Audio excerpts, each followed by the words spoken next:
Hello guys. तो मेरे एक फ्रेंड का एसेंचर की कंपनी में फाइनेंस की पोस्ट के लिए था इंटरव्यू। तो ना उसका उससे जो फाइनेंस के क्वेश्चन पूछे गए हैं तो वो मैंने पूछे थे और उस पर मैंने वीडियो बनाई है। तो हम सारे वही क्वेश्चन डिस्कस करेंगे जो कि एसेंचर की कंपनी में पूछे गए हैं इंटरव्यू में। तो पहला जो क्वेश्चन है वो है बैंक रिकन्सिलेशन क्या है। बैंक रिकन्सिलेशन का मतलब होता है कि हम कंपेयर करते हैं जो भी हमारे बैंक अकाउंट है उसको अपने फाइनेंशियल रिकॉर्ड में कि कितना अमाउंट होना चाहिए, और ताकि अगर इन दोनों के बीच में कोई डिफरेंस है तो वो हम ठीक कर ले उसको, उसमें एक्यूरेसी को वेरीफाई कर ले, और कोई एरर और फ्रॉडलेंट एक्टिविटीज़ है उसको हम पकड़ लें। इसका बेसिकली मतलब ये होता है कि बैंक की जो स्टेटमेंट है कंपनी के फाइनेंशियल रिकॉर्ड के अकॉर्डिंग और वो जो रियल में बैंक है उसकी स्टेटमेंट दोनों को मैच करना। तो जो सेकंड क्वेश्चन है वो है what is the difference between forecasting versus budgeting. Forecasting का मतलब होता है किसी चीज़ को प्रिडिक्ट करना।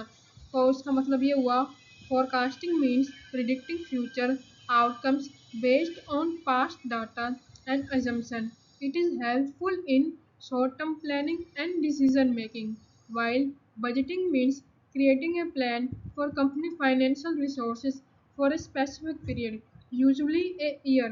इसका मतलब ये है, फोरकास्टिंग का मतलब ये है कि हम प्रिडिक्ट करते हैं फ्यूचर को, अपने जो भी हमारा हिस्टोरिकल डाटा है और जो भी हमारा पास्ट में ट्रेंड रहा है उसके हिसाब से हम प्रिडिक्शन लगाते हैं। और बजट का मतलब क्या है कि हम एक प्लान बनाते हैं कि हमें इतने रिसोर्सेज यूज़ करने हैं स्पेसिफिक पीरियड के लिए। और ये ज़्यादातर बजटिंग क्या होती है, शॉर्ट टर्म के लिए भी की जाती है और लॉन्ग टर्म के लिए भी की जाती है।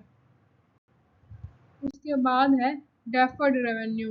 Deferred revenue is treated as liability on balance sheet and इसको हम अनअर्न्ड रेवेन्यू भी कहते हैं। मतलब कि ये वो रेवेन्यू होते हैं जिसकी हमें मनी तो रिसीव हो गए लेकिन हमने वो सर्विस या गुड्स प्रोवाइड ही नहीं करे हैं। तो इसकी डेफिनेशन होगी deferred revenue is treated as liability on balance sheet and also known as unearned revenue.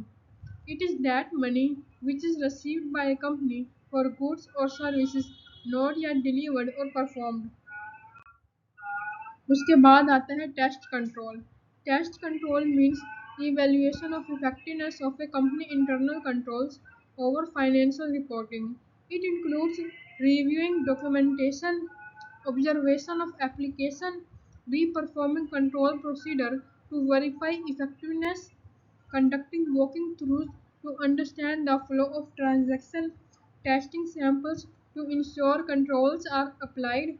उसके बाद आता है revenue recognition in case of e commerce.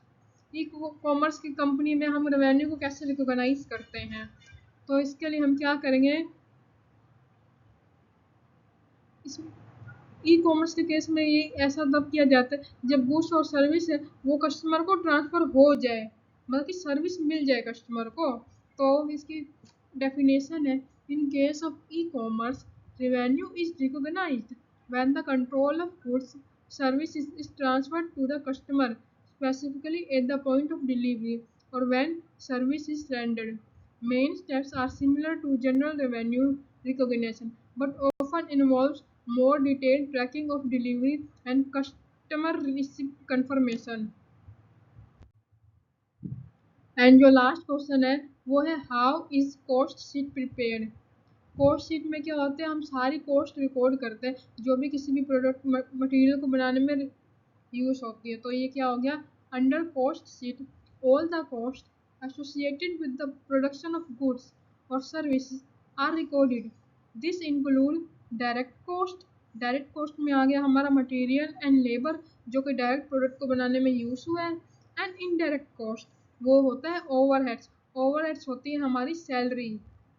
It involves all direct material cost, all direct labor cost, manufacturing overheads, total production cost, administrative selling and distribution expense.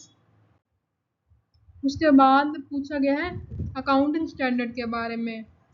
Accounting standard 116 ये है exception of lease accounting. ये provide करता है exception किसके लिए, short term lease के लिए and जो भी लीज जिनकी लो वैल्यू की एसेट्स पे होती है।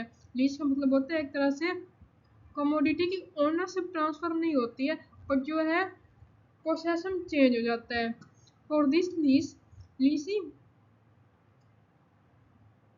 can choose to recognize the lease payment as an expense on a straight line basis over the lease term rather than recognizing a right of use asset and a lease liability.